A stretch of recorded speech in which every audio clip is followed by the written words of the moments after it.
మోకాళ్ల నొప్పులు, gas, gut health వంటి సర్వ రోగాలకు నివారణి అరుణ యోగా ఆముదం. అంటే ఆ రోజు నా మాట ప్రకారం యాక్టర్గా వెళ్ళాడు కాబట్టి వీడికి ఒక మెయింటెనెన్స్ చేయాలి, ఇవన్నీ చేయాలి కదా.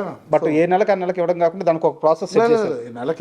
నెలకి ఇంత అమౌంట్ వచ్చేటట్టు సెట్ చేశారు. అంతే. చాలా దూరం వెళ్ళి ఆలోచించారు. అంటే ఐ థింక్ దానివల్లే నేను కొంచెం మెంటలీ కూడా లేజీ అయ్యాను నా ఫీలింగ్. కోవిడ్ తర్వాత చాలా ఎఫెక్ట్ అయ్యాను ఆఫ్ కోర్స్ లాస్ట్ తర్వాత. బట్ అదే నాకు రేపు మాపు నాకు ఫుడ్ ఉండదు అని ఆలోచిస్తే అంత టైం ఉండేది కాదు నాకు ప్రాసెస్ చేయడానికి. ఐ షుడ్ హ్యావ్ వెంటనే వెళ్ళి ఇంకో ఎడిటింగ్ ఏదో ఒకటి తీసుకొని ఏదో ఒకటి స్టార్ట్ చేసేవాడు. బట్ నాకు ఆ లగ్జరీ వచ్చింది. ఆ లగ్జరీ గిల్ట్గా మారింది మళ్ళీ. పనికిరావు నువ్వు, హ్యాపీ ఎన్ని రోజులు ఇంకా అదే పాకెట్ మనీ. మీకు అభ్యంతరం లేకపోతే ఆ అమౌంట్ చెప్తారా నెలకి ఎంత వస్తుందో? ఏది అండి 3 to 4 or something becomes 3-4 lakhs. Yeah, crores కాదు, lakhs. బట్ దాంట్లో నాది EMIs. I don't want to say everything. నాకు మళ్ళీ ఇదే డౌట్, మీకు ఈఎంఐ లేదు, మీరు ఇంత పెద్ద సామ్రాజ్యానికి వారసులు. That is the principle every time do take anything. ఏదైనా తీసుకున్నా లోన్స్ తీసుకో, banks are there, will give you. Tax కరెక్ట్గా, సిబిల్ బాగుంటుంది, రేపు ఒక ప్రాసెస్ అంటూ బాగుంటుంది. ఫైనాన్షియల్ ప్రాసెస్ అనేది ఉండాలి. So don't step outside the system. మీ కొంచెం గ్రౌండెడ్ ఉంటే రేపు మనకి వెన్ మనకి రేపు మాపో we need help from the banks. ఏదైనా చేయాలనుకుంటుంటే if I want start a venture, develop relationship with the banks. ఉన్న డబ్బులను అలా తగలబెట్టేసుకుంటే ఎలాగా? Rotation is important. That is any smart parent would do that. Savings, rotation, EMIs, CIBIL is very important in life. So అది 100% ఒక procedure అండి. ఇప్పటికీ finance అంటే నాకు కొంచెం ఐఎమ్ మోర్ క్రియేటివ్ పర్సన్, నేను అట్ సైడ్ ఉంటాను. కానీ ఫైనాన్షియల్ వచ్చేసరికి నాకు చాలామంది అడ్వైజెస్ కావాలి. అంటే తెలిసి ఫ్రెండ్స్ కానీ I take every once advice ఏం చేయాలి, ఎందుకంటే నాకు అంత ఐడియా లేదు. బట్ ఇంత ఆస్తిలో సగం పర్సెంట్ వీళ్ళమ్మ మీ పేరు మీదే ఉందంట కదా? ఉండనేమండి, ఉంటే రేపు అది ఆ టైం వచ్చి నేను మేనేజ్ చేయాల్సి వస్తే నేను మేనేజర్ దానికి. I'm not the owner. I'm always the servant of Vijay Krishna movies అని నేను ఫీల్ అవుతాను. 2,000 కోట్ల వీళ్ళమ్మ ఉంది మీ పేరు? నాకు తెలియదు అండి, నిజంగా తెలియదు. తెలుసుకోలేదా? నాన్న అడగలేదు? ఎందుకు తెలుసుకోవాలి? నాన్న అడగలేదా? ఎందుకు? నేను అది వాడినప్పుడు నాకు ఎందుకు? వాళ్ళు సంపాదించిన వాళ్ళు అది జాగ్రత్త చేయడం మన పని, అంతే. నాకు ఒక విషయంలో మీ మీద రెస్పెక్ట్ చాలా పెరిగింది. అంటే మామూలుగానే మీ కష్టం నాకు అర్థమైంది. ఎడిటర్గా ఆల్రెడీ కొంత అచీవ్ చేసిన కుటుంబం నుంచి ఒక జల్సా చేయాల్సిన వయసు ఉంది, డబ్బు ఉంది, అంత ఉన్నా సరే మీరు కష్టపడిన తత్వం అంతా చూసిన తర్వాత నాకు మీ మీద రెస్పెక్ట్ పెరిగింది. దానికంటే కూడా మీరు వేరే ఇంటర్వ్యూలో ఒక మాట అన్నారు, నాన్నగారికి పుట్టిన వేరే బిడ్డలు కూడా నా తమ్ముళ్ళే, మేము బ్రదర్సే, వాళ్ళ కేరింగ్ కూడా తీసుకోవాల్సిన సమయం వస్తే నాదే, మేము ముగ్గురం చాలా బాగుంటాము అని చెప్పేసి ఒక మాట. మీ పేరు నాకు 100% రెస్పెక్ట్ పెరిగింది. సో నేను చూసుకున్నప్పుడు మీరు రెస్పెక్ట్ చేయండి.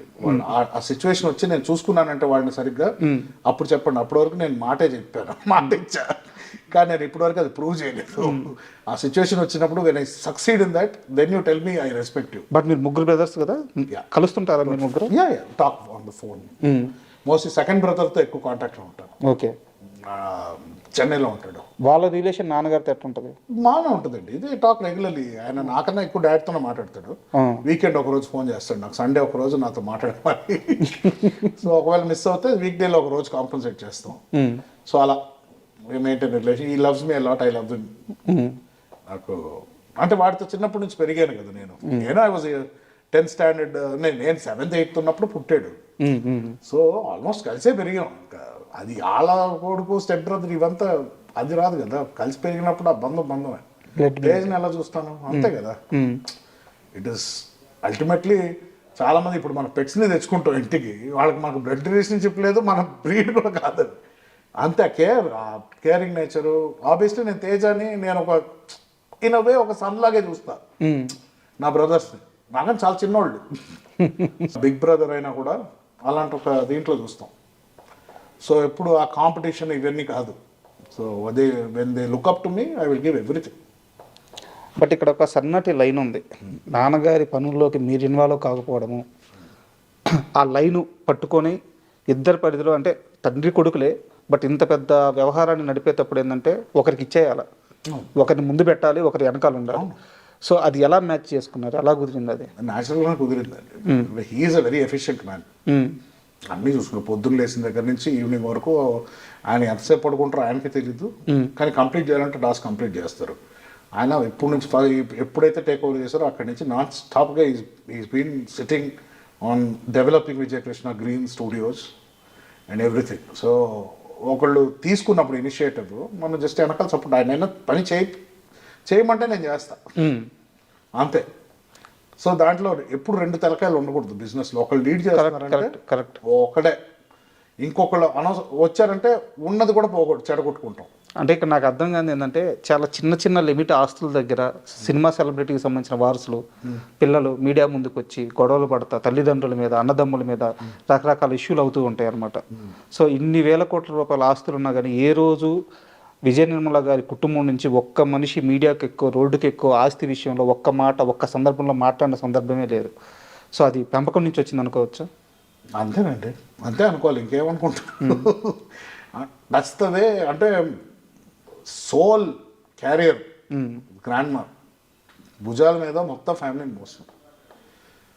సో ఇప్పుడు ఏంటంటే ఆ ఒక పేరుని నిలబెట్టడం మన బాధ్యత, కానీ దాన్ని ఇప్పుడు తీసి మనం 100 రెట్లు చేసేది ఏం లేదు.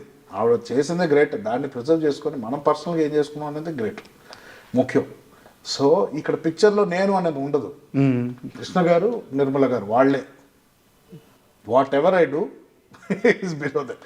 నేను సపరేట్గా ఏం చేసుకుంటాను, డాడీ ఆయన ఏం చేసుకుంటారో ఇట్స్ హిస్ డిసిషన్. సూపర్. మీ ఇద్దరు ఎక్కువ మాట్లాడుకుంటారా? కలిసినప్పుడు మాట్లాడతాం, చాలా తక్కువ కదా. ఆయన ఎక్కడ బిజీగా ఉన్నాం, నేను నా పనిలో ఉంటాను. ఇలా ఆఫీస్ టైంలో ఇలా వచ్చినప్పుడు మాట్లాడుకుంటాం, అన్ని డిస్కస్ చేస్తారు. ఆయన టైం టు టైం ఫోన్ చేస్తారు, అప్డేట్ అయినా ఉందా, ఒకవేళ లేకపోతే ఏదైనా హ్యాండిల్ చేయాలంటే ఇలాంటివి ఏదో చిన్న చిన్నవి ఉంటాయి. ఫ్యామిలీలో ఏదైనా మీటింగ్స్ ఉందంటే, ఎవరన్నా కలవాలంటే కలుస్తుంటాం. ఇప్పుడు మహేష్ బాబు గారు రాజమౌళి గారితో మూవీ చేస్తున్నారు, వారణాసి. అంటే ప్యాన్ ఇండియా కాదు, ప్యాన్ వరల్డ్ అని చెప్పి అంటున్నారు. మీరు మహేష్ బాబు గారిని, ఆయన కష్టాన్ని చాలా రోజుల దగ్గర చూస్తుంటారు. సో మీకు ఎలాంటి ఎక్స్పెక్టేషన్స్ ఉన్నాయి మూవీ మీద? నాకు ఎక్స్పెక్టేషన్ డెఫినెట్లీ చాలా ఉంటుంది. నేను సినిమాలు చూసేది ఆడియన్స్గానే చూస్తాం. సో బయట ఎలా ఉందో expectation, it's the same expectation.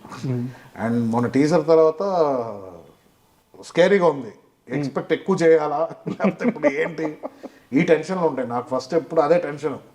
But I don't think Rajamouli garu will go wrong anywhere.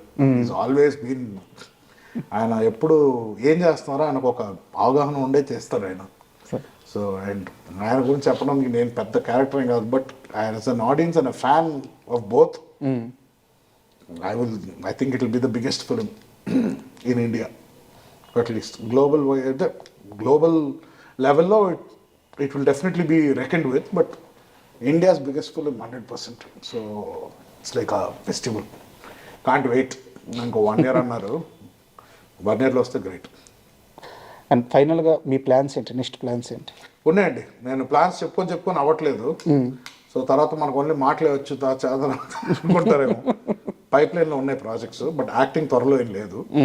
But I might be directing. So super. So ఏది కాస్ట్ ఇవంతా మాకు దుడ్డు వచ్చాక, అప్పుడు కాన్ఫిడెంట్గా ఇన్వెస్టర్స్ వచ్చాక నేను ఇన్వెస్ట్ చేస్తాను. అప్పుడు thank you very much. Thank you అండి.